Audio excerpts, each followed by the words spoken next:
تم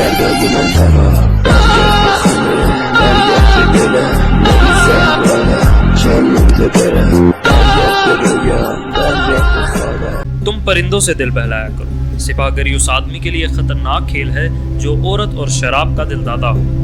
یہ الفاظ اپریل 1175 میں صلاح الدین ایوبی نے اپنے چچا زاد بھائی خلیفہ الصالح کے ایک امیر سیف الدین کو لکھے تھے۔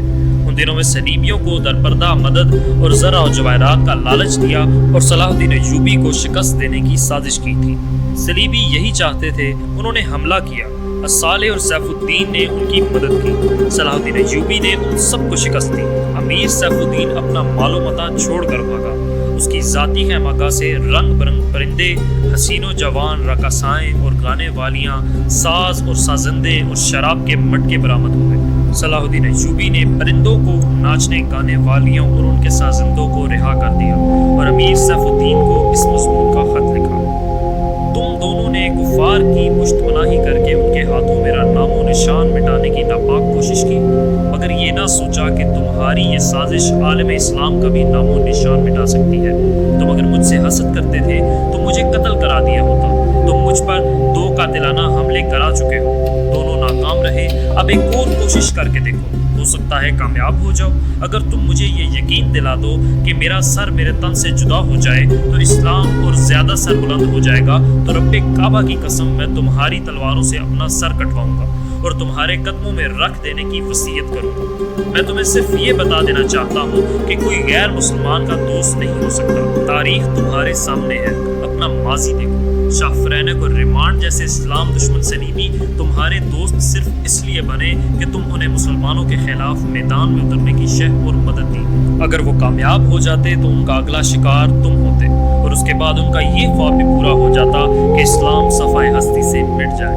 تم جنگجو قوم کے فرد ہو، فن سپاہ گری تمہارا قومی پیشہ ہے۔ ہر مسلمان اللہ کا سپاہی ہے، مگر ایمان اور کردار بنیادی شرط ہے۔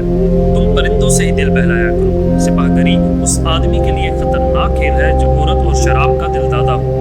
میں تم سے درخواست کرتا ہوں کہ میرے ساتھ تعاون کرو اور میرے ساتھ جہاد میں شریک ہو جاؤ۔ اگر یہ نہ کر سکو تو میری مخالفت سے باز آ جاؤ، میں تمہیں کوئی سزا نہیں دوں گا۔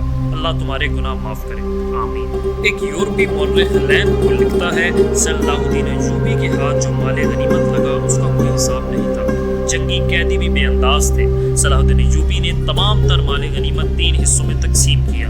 ایک حصہ جنگی قیدیوں میں تقسیم کر کے انہیں رہا کر دیا، دوسرا حصہ اپنے سپاہ اور غریب بچوں میں تقسیم کیا، اور تیسرا حصہ مدرسہ نظام الملک کو دے دیا۔ اس نے اسی مدرسے سے تعلیم حاصل کی تھی۔ نہ خود کچھ رکھا، نہ اپنے کسی جرنیل کو کچھ دیا۔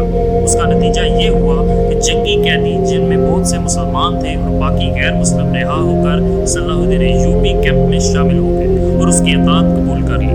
اپنی خدمات اس کی فوج کے لیے پیش کر دی۔ ایوبی کی کشادہ ظرفی اور عظمت دور دور تک مشہور ہو گئی۔ اس سے پہلے حسن بن صباح کے پراسرار فرقے فدائی، جنہیں یورپی مورخوں نے قاتلوں کا گروہ لکھا ہے، صلاح الدین ایوبی پر 2 بار قاتلانہ حملے کر چکے تھے، لیکن خدائے ذوالجلال کو اپنے اس عظیم مرد مجاہد سے بہت کام لینا تھا۔ دونوں بار ایک معجزہ ہوا کہ اسلام کا یہ محافظ بال بال بچ گیا۔ اس پر تیسرا قاتلانہ حملہ اس وقت ہوا جب وہ اپنے مسلمان بھائیوں اور صلیبیوں کی سازش کی چٹان کو شمشیر سے ریزہ ریزہ کر چکا تھا۔ امیر سیف الدین میدان سے بھاگ گیا تھا، مگر وہ صلاح الدین ایوبی کے خلاف حسد اور کینے سے باز نہ آیا۔ اس نے حسن بن صباح کے قاتل فرقے کی مدد حاصل کی۔ یہ فرقہ ایک مدت سے اسلام کی آستین میں سانپ کی طرح پل رہا تھا۔ اس کا تفصیلی تعارف بہت ہی طویل ہے۔ مختصر یہ کہ جس طرح زمین سورج سے الگ ہو کر گناہوں کا گہوارہ بن گئی ہے، اس طرح حسن بن صباح نامی ایک آدمی نے اسلام سے الگ ہو کر نبی اور پیغمبروں والی عظمت حاصل کرنے کا منصوبہ بنایا۔ وہ اپنے آپ کو مسلمان ہی کہلاتا رہا اور ایک ایسا گروہ بنا لیا جو طلسماتی طریقوں سے لوگوں کو اپنا پیروکار بناتا تھا۔ اس مقصد کے لیے اس گروہ نے نہایت حسین لڑکیاں، نشاور جڑی بوٹیاں، ہپنوٹائزم اور چربی زبان جیسے طریقے اختیار کیے۔ دہشت بنائی جس میں جا کر پتھر بھی موم ہو جاتے تھے۔ اپنے مخالفین کو ختم کرنے کے لیے قاتلوں کا ایک گروہ تیار کیا۔ قتل کے طریقے خفیہ اور پراسرار ہوتے تھے۔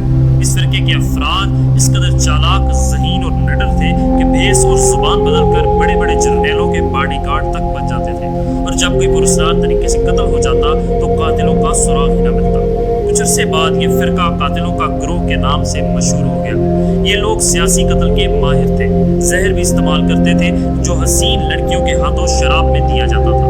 بہت مدت تک یہ فرقہ اسی مقصد کے لیے استعمال ہوتا رہا۔ اس کے پیروکار فدائی کہلاتے تھے۔ صلاح الدین ایوبی کو نہ حسین لڑکیوں سے دھوکہ دیا جا سکتا تھا نہ شراب سے۔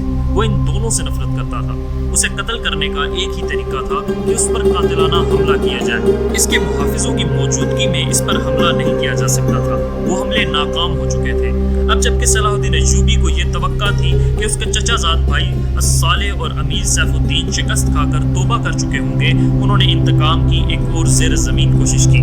صلاح الدین ایوبی نے اس فتح کا جشن منانے کی بجائے حملے جاری رکھے اور 3 قصبوں کو قبضے میں لے لیا۔ ان میں غازہ کا مشہور قصبہ بھی تھا۔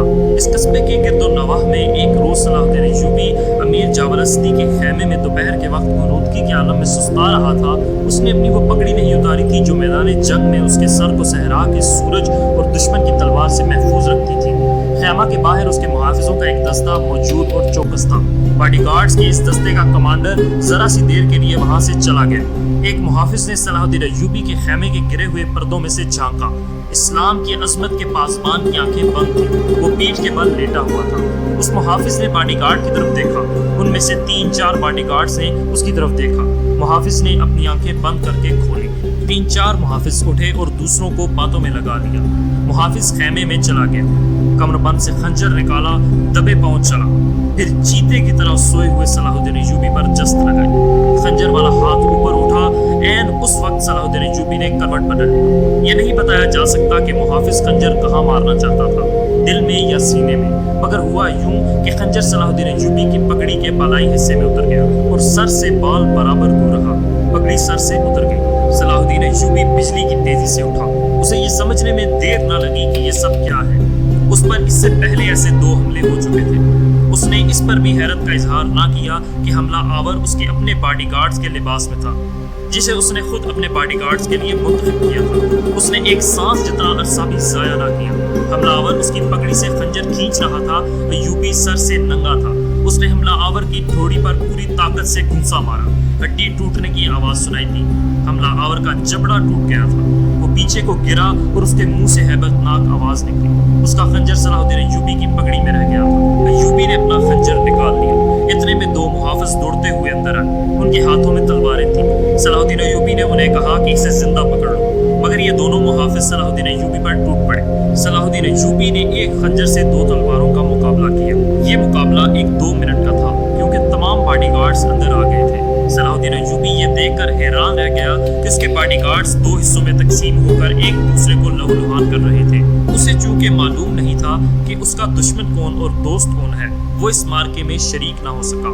کچھ دیر بعد جب باڈی گارڈز میں سے چند ایک مارے گئے، کچھ بھاگ گئے اور بعض زخمی ہو کر بے حال ہو گئے، تو انکشاف ہوا کہ اس دستے میں جو صلاح الدین ایوبی کی حفاظت پر مامور تھا 7 محافظ فدائی تھے جو صلاح الدین ایوبی کو قتل کرنا چاہتے تھے۔ انہوں نے اس کام کے لیے صرف ایک فدائی خیمے میں بھیجا تھا۔